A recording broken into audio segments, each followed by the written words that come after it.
यांच्या मार्गदर्शनात ज्या काही या स्पर्धा सुरू आहेत त्या स्पर्धेला सर्वप्रथम मी शुभेच्छा देतो.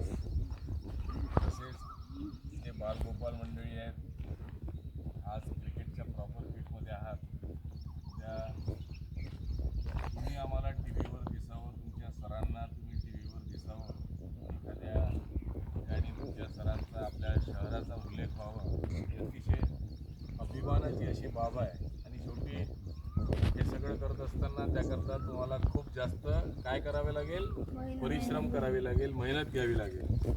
तुम्ही आता सूर्यवंशीचं नाव ऐकलं आहे, वैभवचं ऐकलं आहे. किती वर्षाचा आहे बाळा तो? 14. तुम्ही किती आहात? 8-10 असतील ना सगळे? तुम्ही 7, 8, 9, 10, 11, 12 वर्षाचे असाल ना, बरोबर ना? तुमच्याकडे वेळ कमी आहे. तो वेळ चांगल्या कामात लावण्यासाठी तुम्हाला काय करावे लागेल, खूप कठोर परिश्रम करावे लागतील, बरोबर आहे?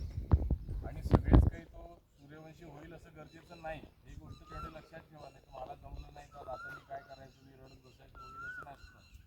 प्रत्येकाचं स्किल वेगळं असतं, प्रत्येकाची मेहनत वेगळी असते. त्याच्यामुळे आपण ते टार्गेट ठेवायचं, एखाद्या चांगल्या व्यक्तीचं, एखाद्या चांगल्या क्रिकेटरचा आदर्श आपण डोळ्यासमोर ठेवायचं. तुमचे शिक्षक, तुमचे प्रशिक्षक तुमच्यासोबत आहेत.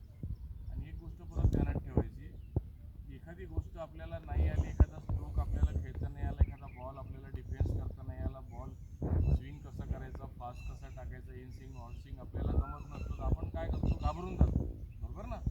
सरांना कसं विचारायचं, सर रागवतील तर नाही, हे डोक्यात ठेवायचंच नाही. ज्या दिवशी तुमच्या डोक्यात असेल की आता नाही कसं विचारायचं, त्या दिवशी तुम्ही काही करू शकणार नाही. बिलकुल निसंकोचपणे आपल्या सरांना, आपल्या कोचला विचारायचं की सर काय करायचं, की मला जमत नाही आहे, हा बॉल माझा पडत नाही, ही बॅट माझी बरोबर येत नाही आहे, माझं एल्बो बरोबर येत नाही आहे, माझी नजर बरोबर बॉलवर जात नाही. डायरेक्ट सरांची विचारायचं. तुम्ही जितके जास्त फ्रँकली सरांसोबत अप्रोच व्हाल तेवढं तुम्ही भविष्यामध्ये प्रगती कराल. ओके, तर पुढील तुमच्या चांगल्या उज्ज्वल भविष्यासाठी तुम्हाला सगळ्यांना शुभेच्छा. तुमच्या प्रशिक्षकांनी मला इथे बोलवलं त्याबद्दल मी त्यांचा आभार व्यक्त करतो व त्या तुमच्या प्रशिक्षकांना पण शुभेच्छा देतो.